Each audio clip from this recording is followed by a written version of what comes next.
നമ്മൾ ആരും ഭയപ്പെടേണ്ട. നമ്മുടെ കർത്താവ് നമ്മളെ കരുതുന്നവനും സ്നേഹിക്കുന്നവനുമാണ്. എന്നാൽ ഈ സത്യം നമ്മൾ മറക്കരുത്. നാം എല്ലാവരും മരിക്കും. എത്ര പണ്ഡിതനാണെങ്കിലും, പാമരനാണെങ്കിലും, സുന്ദരനാണെങ്കിലും, വിരൂപനാണെങ്കിലും, കഴിവുള്ളവനാണെങ്കിലും, കഴിവില്ലാത്തവളാണെങ്കിലും, സമ്പന്നനാണെങ്കിലും, ദരിദ്രനാണെങ്കിലും, നമ്മൾ ആര് തന്നെയാണെങ്കിലും നാം എല്ലാവരും മരിക്കുമെന്ന് പരിശുദ്ധ വചനം വെളിപ്പെടുത്തുകയാണ്. ഇത് വലിയൊരു റെവലേഷനാ, ഇതൊരു വെളിപാട് സഹോദരങ്ങളെ. ഇത് മറന്ന് നമ്മൾ ഈ ലോകത്തിൽ ജീവിക്കരുത്. വീണ്ടും വചനം പഠിപ്പിക്കുന്നു, നിലത്തു വീണ് ചിതറിയാൽ തിരിച്ചെടുക്കാൻ വയ്യാത്ത വെള്ളം പോലെയാണ് മനുഷ്യ ജീവിതം. നമ്മൾ എത്ര സൂക്ഷ്മതയോടെ ഈ ലോകത്തിൽ ജീവിക്കേണ്ടവരാ. എന്തുമാത്രം ജാഗ്രതയോടെ വേണം ഈ ലോകത്തിൽ ഞാനും നിങ്ങളും ജീവിക്കാൻ. നമുക്കറിയാം, ഒരു വെള്ളത്തുള്ളി നിലത്തു വീണ് ചിതറിയാൽ പിന്നെ അതിനെ ഒന്നിച്ച് ചേർക്കാൻ എളുപ്പമല്ല, അത് ചിതറിപ്പോയി. ഇതുപോലെയാണ് മനുഷ്യ ജീവിതം. അത്രയും പ്രഷ്യസ സഹോദരങ്ങളെ, വളരെ ശ്രദ്ധയോടെ, കരുതലോടെ, ജാഗ്രതയോടെ എൻ്റെ കർത്താവ് എനിക്ക് തന്ന ഈ ശ്രേഷ്ഠമായ ജീവിതത്തെ ഞാൻ മാനിക്കണമെന്ന് പരിശുദ്ധാത്മാവ് നമ്മോട് ആവശ്യപ്പെടുകയാണ്. നമ്മളിവിടെ ശ്രദ്ധിക്കേണ്ട ഒരു പ്രധാനപ്പെട്ട കാര്യമുണ്ട്. ഈ ലോകത്തിൽ നമ്മൾ ജീവിക്കുമ്പോൾ ഈ ജീവിതം നാം എന്തിനാണ് ഇൻവെസ്റ്റ് ചെയ്യുന്നത്? ഇപ്പൊ പല ആൾക്കാരും അവരുടെ ഫണ്ട്, അവരുടെ പണം പല കാര്യങ്ങളിൽ ഇൻവെസ്റ്റ് ചെയ്യും. പല ബിസിനസ്സുകളിൽ ഇൻവെസ്റ്റ് ചെയ്യുന്നു, പലരും ഷെയർ മാർക്കറ്റുകളിൽ ഇൻവെസ്റ്റ് ചെയ്യുന്നു, മറ്റു പലരും പല പ്രൊജക്റ്റുകളിൽ ഇൻവെസ്റ്റ് ചെയ്യുന്നു. കൂടുതൽ ലാഭമുണ്ടാകാൻ, സാമ്പത്തികമായ ഉന്നതിക്ക് വേണ്ടിയാണ് പലരും ഇത് ചെയ്യുന്നത്. എന്നാൽ പരിശുദ്ധാത്മാവ് എന്നോടും നിന്നോടും ചോദിക്കുക, കർത്താവ് ശ്രേഷ്ഠമായി തന്ന ഈ ജീവിതത്തെ നമ്മൾ എവിടെയാണ് ഇൻവെസ്റ്റ് ചെയ്യുന്നത്?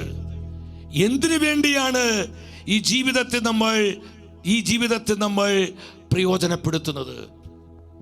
നമ്മുടെ സമയം നമ്മൾ എവിടെ ഇൻവെസ്റ്റ് ചെയ്യുന്നത്? ഈ ലോകത്തിന്റെ നശ്വരമായ കാര്യങ്ങൾക്ക് വേണ്ടി മാത്രമാണ് സഹോദരങ്ങളെ. നമ്മുടെ സമ്പത്ത്, നമ്മുടെ പണം നമ്മൾ എന്തിനു വേണ്ടിയാണ് ഇൻവെസ്റ്റ് ചെയ്യുന്നത്? കർത്താവ് തന്ന ഈ മഹനീയമായ ആരോഗ്യം, നമ്മുടെ ഹെൽത്ത് നമ്മൾ എന്തിനു വേണ്ടിയാണ് ഇന്ന് ഉപയോഗിച്ചു കൊണ്ടിരിക്കുന്നത്? മദ്യപിക്കാനാണോ? ലൈംഗിക അരാജകത്വങ്ങൾക്കാണോ? ജഡിക സുഖങ്ങൾക്കാണോ? ഈ ലോകത്തിന് നശ്വരമായ ഭോഗേച്ഛകൾ അനുഭവിക്കാനാണോ? ആത്മാവ് നമ്മോട് ചോദിക്കുക, എന്തിനാണ് നിന്റെ ആരോഗ്യത്തിൽ നീ ഇൻവെസ്റ്റ് ചെയ്യുന്നത്? നമ്മുടെ സ്വാധീനങ്ങൾ, നമ്മുടെ ബന്ധങ്ങൾ, ദൈവം നമുക്ക് തന്നിരിക്കുന്ന 100 അവസരങ്ങൾ നമ്മൾ എന്തിനു വേണ്ടി ഉപയോഗിക്കുന്നു? ഇതിന്റെ അടിസ്ഥാനത്തിലാണ് എൻ്റെ സഹോദരി സഹോദരങ്ങളെ നിത്യതയിൽ കർത്താവ് നമ്മളെ പരിശോധിക്കാൻ പോകുന്നത്. ശ്രദ്ധിച്ച് കേൾക്കണമേ, കർത്താവ് നമ്മളെ പരിശോധിക്കാൻ പോകുന്നത്. ഇതൊന്നും നമ്മുടെ സ്വന്തമല്ല, ഇതെല്ലാം അവൻ്റെതാണ്. Everything belongs to the lord. We are nothing. നമ്മളൊന്നുമല്ല സഹോദരങ്ങളെ, എല്ലാം ദൈവകൃപയാലാണ്. വിശ്വസിക്കുന്ന ഉച്ചത്തിൽ ഹല്ലേലൂയ പറഞ്ഞേ. സ്തുതിക്കുന്നു. കൃപയാൽ എന്റെ കർത്താവിന്റെ കൃപ കൊണ്ടാ നമ്മൾ ഇവിടം വരെ എത്തിയത്. നമ്മൾ പാടുന്നില്ലേ, കഴിവല്ല നിൻ കൃപയാലേ, ബലമല്ല നിൻ ദയയാണേ. ആ ബോധ്യത്തോട് നേറ്റുപാടിക്കേ, കഴിവല്ല നിൻ കൃപയാണേ, ബലമല്ല നിൻ ദയയാണേ. ഞങ്ങൾ ഇതുവരെ എത്തുവാൻ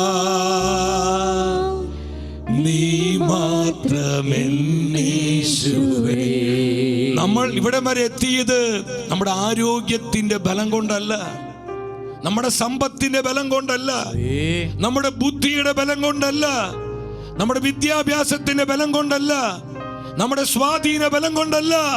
ഗോഡ്സ് ഗ്രേസ്, ദൈവത്തിന്റെ കൃപയാണ്, ദൈവത്തിന്റെ കൃപയാണ്, കർത്താവിന്റെ സ്നേഹമാണ് സഹോദരങ്ങളെ. ആത്മാവ് നമ്മോട് ചോദിക്കുന്നു, ഈ ജീവിതം നീ എവിടെയാണ് ഇൻവെസ്റ്റ് ചെയ്യുന്നത്? കർത്താവിന് വേണ്ടിയാണോ? കർത്താവിന്റെ വചനത്തിന് വേണ്ടിയാണോ? സ്വർഗത്തിൽ നിക്ഷേപം കരുതി വെക്കാനാണോ? നീ ഇന്ന് അധ്വാനിക്കുന്നത് എന്തിനു വേണ്ടിയാണ്? നിത്യജീവിതത്തിനായാണോ നമ്മൾ അധ്വാനിക്കുന്നത്? ആത്മാവ് നമ്മോട് ചോദിക്കുക സഹോദരങ്ങളെ. ഇതിന്റെ അടിസ്ഥാനത്തിലാണ് കർത്താവ് എന്നെയും നിങ്ങളെയും പരിശോധിക്കുവാനായി പോകുന്നത്. ഹല്ലേലൂയ. ശക്തിയോടെ പറഞ്ഞേ ഹല്ലേലൂയ.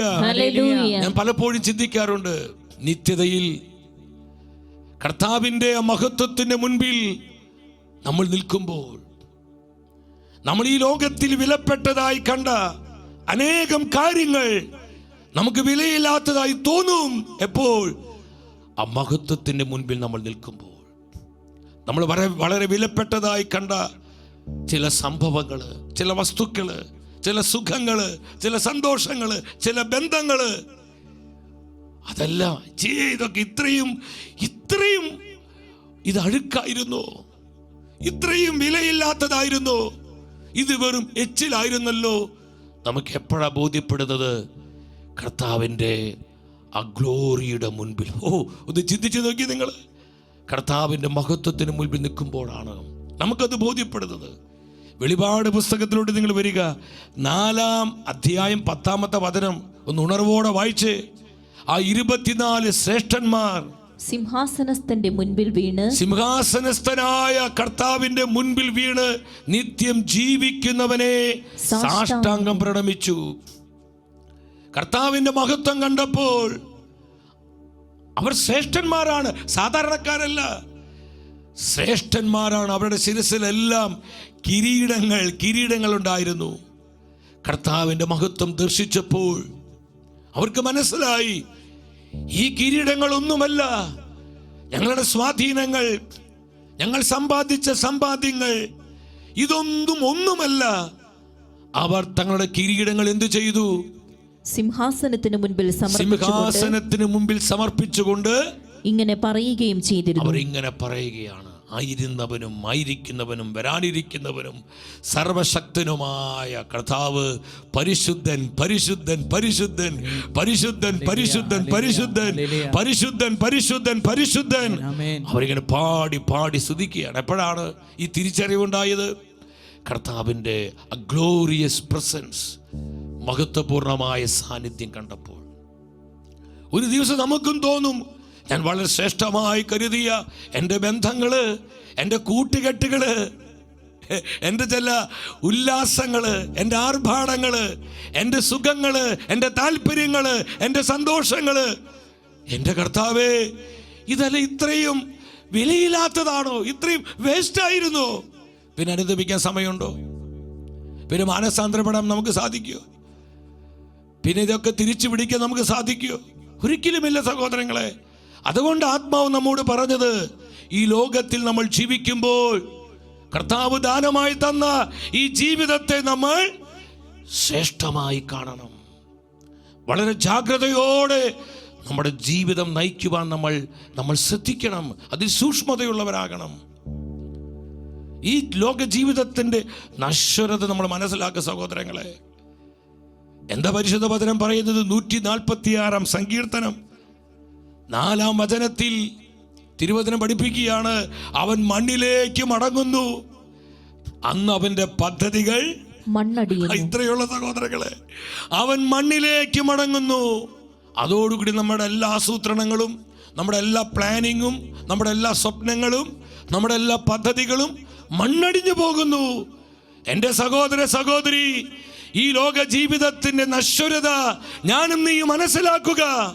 പരിശുദ്ധാത്മാവ് നമ്മോട് ആവശ്യപ്പെടുകയാ, ഈ ജീവിതത്തിന്റെ നശ്വരത തിരിച്ചറിഞ്ഞുകൊണ്ട് വേണം നീ കർത്താവിനോട് ചേർന്ന് ഈ ലോകത്തിൽ ജീവിക്കുവാൻ.